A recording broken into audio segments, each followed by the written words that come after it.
Assalamualaikum warahmatullahi wabarakatuh. Apa kabar anak-anak Ustazah? Alhamdulillah, semoga anak-anak Ustazah sehat-sehat semua ya.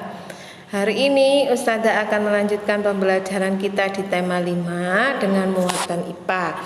Sebelum kita mulai, terlebih dahulu kita berdoa dengan membaca bismillah terlebih dahulu ya. Bismillahirrahmanirrahim. Nah, hari ini Ustazah akan membahas di tema 5 subtema 1 muatan IPA, yaitu sifat-sifat cahaya. Sifat-sifat cahaya yang pertama ada sifat-sifat cahaya dan hubungannya dengan penglihatan, dan sifat-sifat cahaya terkait cakram warna. Sifat-sifat cahaya dan hubungannya dengan penglihatan. Cahaya adalah energi yang berbentuk gelombang elektromagnetik yang kasat mata.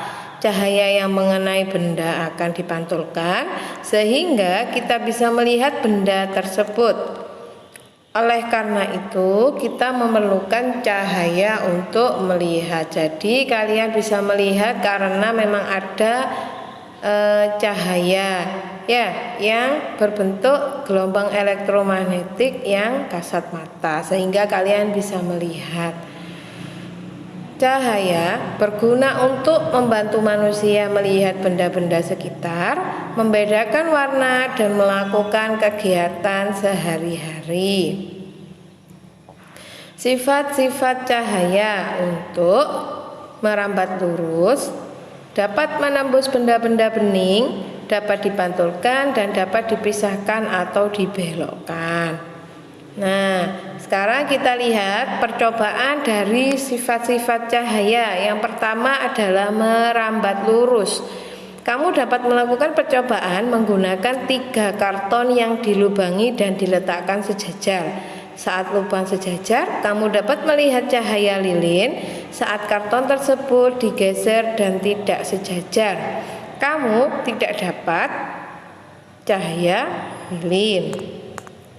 Ini adalah contoh praktek cahaya merambat lurus dengan menggunakan karton ya. Kemudian cahaya menembus benda-benda bening. Pembuktian cahaya dapat menembus benda-benda bening adalah saat senter diarahkan ke papan melalui gelas bening. Cahaya dari senter akan menembus gelas menyinari papan tersebut. Nah, itu gelas isi air, kemudian kita pantulkan cahayanya senter tadi sehingga menembus gelas. Itu termasuk cahaya yang menembus. Cahaya dapat dipantulkan. Cahaya dapat memantul ketika terkena permukaan benda. Terjadi pemantulan teratur jika cahaya mengenai benda-benda yang memiliki permukaan rata seperti cermin. Nah, cahaya dapat dibiaskan atau dibelokkan. Perhatikan itu gambarnya. Itu pensil yang dicelupkan ke dalam air akan terlihat patah dan lebih besar.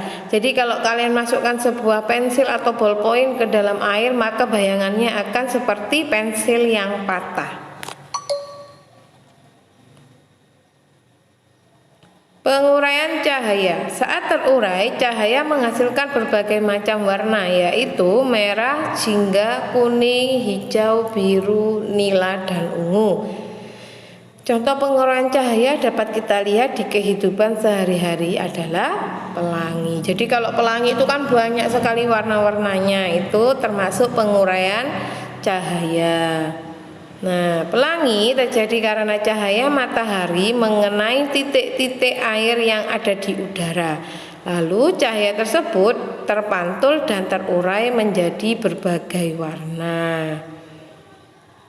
Cahaya dan penglihatan. Perhatikan gambar tersebut. Itu adalah gambar mata kita, penglihatan kita. Di situ pada pembelajaran ini kamu sudah memahami tentang sifat-sifat cahayanya. Nah, tanpa adanya cahaya, dunia akan menjadi gelap. Nah, cahaya memungkinkan kita untuk melihat hal-hal yang indah di sekitar kita atau hal-hal yang ada di sekitar kita. Cahaya itu memiliki hubungan erat dengan indera penglihatan, yaitu mata. Bagaimana bisa kita melihat kalau kita tidak punya mata? Maka kita juga harus bisa menjaga mata kita agar tidak sakit, ya, agar kita bisa melihat benda-benda yang ada di sekitar kita. Nah, ini adalah contoh bagian-bagian yang ada di mata kita. Sekarang Ustazah akan jelaskan fungsi bagian-bagian matanya. Yang pertama ada otot mata yang fungsinya untuk mengatur gerakan bola mata. Kemudian ada kornea, yaitu menerima rangsangan cahaya dan meneruskannya ke bagian mata yang lebih aman. Ada iris, memberi warna mata dan mengatur besar kecil pupil. Kemudian ada pupil, mengatur jumlah cahaya yang masuk ke mata. Aqueous humor membiaskan cahaya dan menjaga bentuk bola mata. Lensa memfokuskan cahaya agar bayangan jatuh pada bintik kuning. Vitreous humor menyokong lensa dan menjaga bentuk bola mata. Bentuk bintik buta menangkap dan meneruskan rangsangan cahaya ke otak. Kemudian saraf mata meneruskan rangsangan cahaya ke otak dan bintik kuning tempat jatuhnya bayangan. Terus ada retina yang fungsinya membentuk bayangan benda yang kemudian dikirim oleh saraf mata ke otak. Koroid mengalirkan oksigen dan nutrisi ke retina, dan sklera melindungi dan mempertahankan bentuk bola mata. Nah, itu tadi adalah fungsi bagian-bagian yang ada di mata. Alhamdulillah, pembelajaran hari ini sudah selesai. Semoga anak-anak Ustazah paham dan mengerti. Semoga kalian juga selalu sehat-sehat di rumah. Ustazah akhiri, assalamualaikum warahmatullahi wabarakatuh.